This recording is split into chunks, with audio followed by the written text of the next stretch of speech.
आखिर क्यों हर अवतार में भगवान विष्णु को लक्ष्मी से अलग रहना पड़ता है।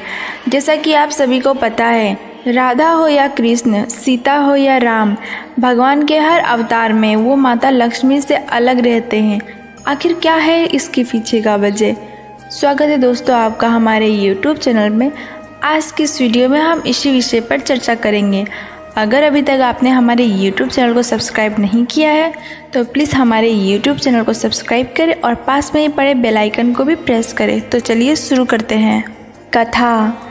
एक बार की बात है जब नारद मुनि एक गुफा में तपस्या कर रहे थे। उनके कठोर तपस्या को देखकर देवराज इंद्र चिंतित हो गए, क्योंकि इंद्र को ये लगा कि नारद मुनि कहीं उनके इंद्रासन ना मांग लें। इंद्र ने नारद मुनि के तपस्या को भंग करने के लिए हर संभव प्रयास किया।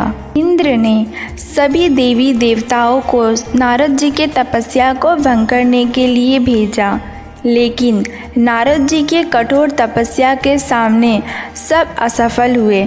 फिर इंद्रदेव ने कामदेव को भेजा, लेकिन कामदेव भी बहुत ही कोशिशों के बाद नारद मुनि की तपस्या नहीं भंग कर पाए। और कामदेव जी ने नारद जी से कहा कि आप काम के साथ साथ क्रोध पर भी विजय पा चुके हैं। भगवान शिव भी क्रोध पर विजय नहीं पा सके, उन्होंने मुझे भस्म कर दिया था। नारद जी कामदेव के मुख से ऐसे वचन सुनकर बहुत प्रसन्न हुए और खुद को देवताओं से भी श्रेष्ठ मानने लगे।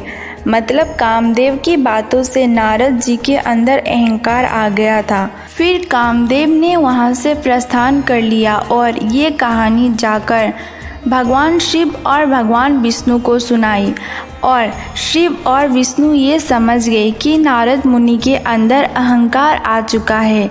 नारद मुनि का अहंकार दूर करने के लिए भगवान विष्णु ने अपनी माया को रचना शुरू कर दिया। विष्णु जी ने अपने माया से एक नगरी का निर्माण किया, जिसका राजा का नाम था शीलनिधि और उनकी एक सुंदर कन्या थी जिनका नाम था विश्वमोहिनी। एक दिन जब नारद मुनि वहां से गुजर रहे थे तो उनकी नज़र उस नगरी पर पड़ी। नारद मुनि वहां के राजा से मिलने चले गए। नारद जी की नज़र उनकी पुत्री पर पड़ी और नारद जी मोहित हो गए। नारद मुनि ने कहा कि जो भी इस कन्या से विवाह करेगा वो भगवान की तरह पूजनीय हो जाएगा और वो युद्ध भूमि में कभी भी नहीं हार पाएगा। ये सुनते ही राजा शीलनिधि ने स्वयंवर की घोषणा करवा दी।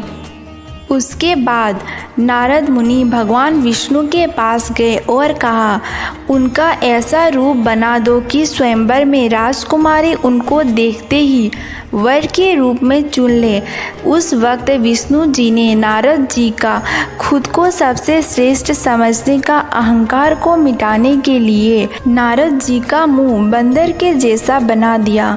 और जब नारद मुनि स्वयंवर में गए तब सभी उन पर हंस रहे थे। नारद जी को कुछ समझ नहीं आया और जब वो राजकुमारी के निकट गए तो राजकुमारी नारद मुनि को देखकर दंग रह गई और राजकुमारी ने नारद मुनि को अपने वर के रूप में नहीं चुना। उसके बाद नारद जी को बहुत दुख हुआ। वो जाकर अपना मुंह को पानी में देखे तो उनको सब कुछ समझ में आ गया।